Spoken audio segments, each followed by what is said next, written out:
What's up, everyone? Welcome to the Spill the Tea series by Discover, where we get personal with everyday people's money situationships. I'm your host, Iván Emilio, and today we will hear from recent grads about how they're navigating their finances after college.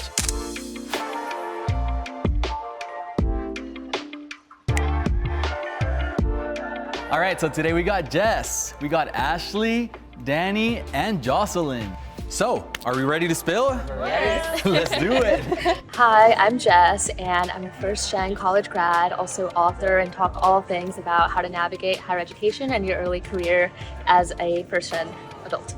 I'm Ashley, and I'm basically here to talk about my POV of transitioning from finance into tech and my whole experience as a first-generation student trying to navigate finances in school. Hi, I'm Danny. I'm a recent grad, and I'm going to talk about how I use side hustles to fund my college. Hi, I'm Jocelyn, and I'm talking about my financial journey as a first-time homeowner at 24 and just sharing my budgeting videos. Cheers! All right, so you're all recent grads, so how did y'all manage to keep that mentality of, I'm on a budget, I gotta be tight with my finances, even if I get a bigger paycheck? I think for myself, just being someone who is first generation, I've watched my mom work so hard throughout her own life. It kind of set in as soon as I graduated that you need to take your finances very seriously. The more money I make, you need to invest more and save more instead of spending it all. So what do you think, Danny? I think one thing that a lot of people forget is that a budget does not mean a restriction. A budget's just the guidelines that you're planning to follow on how you spend your money. There's just a healthy balance that you have to figure out for your life and what works for you. If you go off budget, do you beat yourself up for it, or are you more like, okay, it's okay, we'll be better next time? Definitely we'll be better next time. Yes. Like Danny said, yes, it's okay to have a budget, but don't be too hard on yourself. Because one thing that I do, I'm not gonna lie, you guys, I do shop, I do buy nice things, but it's more so of allocating the funds to do so and not overspending the money that I don't have. What is one unexpected thing that you've experienced after graduating college when it comes to finances? I don't know if it's first gen guilt or having grown up low income,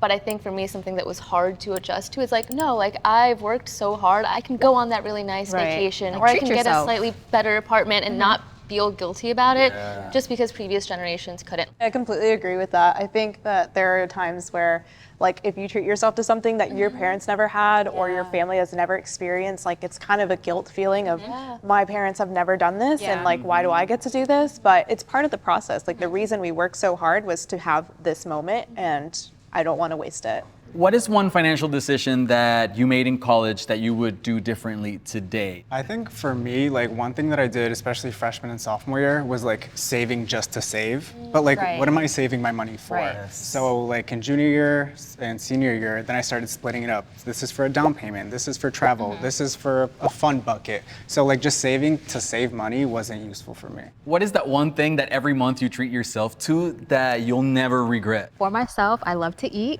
So I do go out. Retweet. I go out with my friends. We love going out to eat. I'm an ice cream girl, gelato, Italian. It doesn't matter. I'll spend money on that. Me too, it's that sweet treat. I always have to have that sweet treat. Yeah.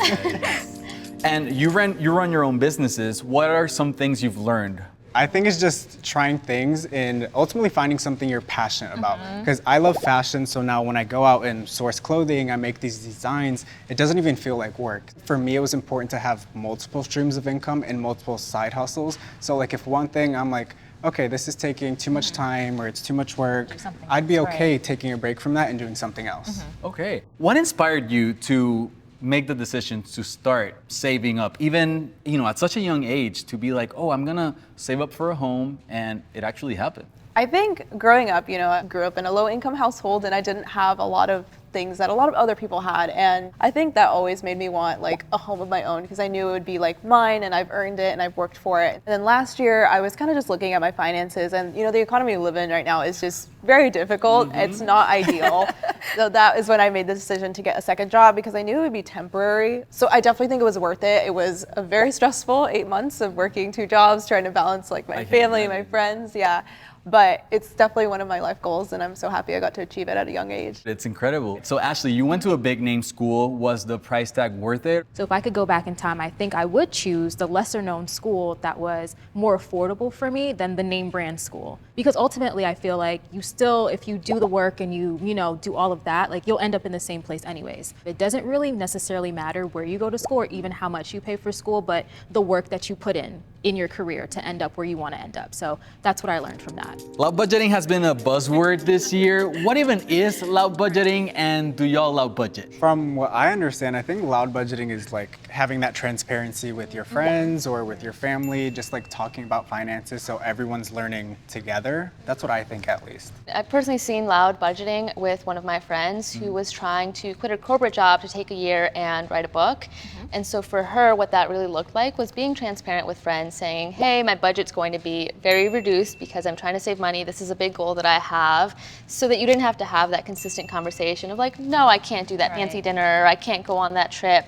And everyone's kind of aligned and on the same page, and can also show up for you and support you in other ways and however you might need throughout that financial You journey. learn with each other. Yeah, for right? sure. I see more and more college graduates going back home while they figure out things. What are y'all's opinion on moving back home with your parents while you I figure live it at out? home right now. Heck yeah. I think for me, it just made a lot of sense just living in a big city, potentially spending like most of my income or at least half of my income on rent. So for me, it was more so a strategy for me to be able to save. So it's afforded me the opportunity to actually save and invest my income. All right, guys, so we're spelling the T for real this time because it's time for the rapid fire round. Are y'all ready? So we're gonna dive into some quick would you rather questions, and you're gonna answer with whatever first come to mind, okay? Okay. Are you ready? Yeah. All right, let's do it. Take a paid internship that doesn't align with your career goals or an unpaid one that does. Paid. Hey. Yep. Spend on something practical or something you're passionate about. Passionate about. Okay.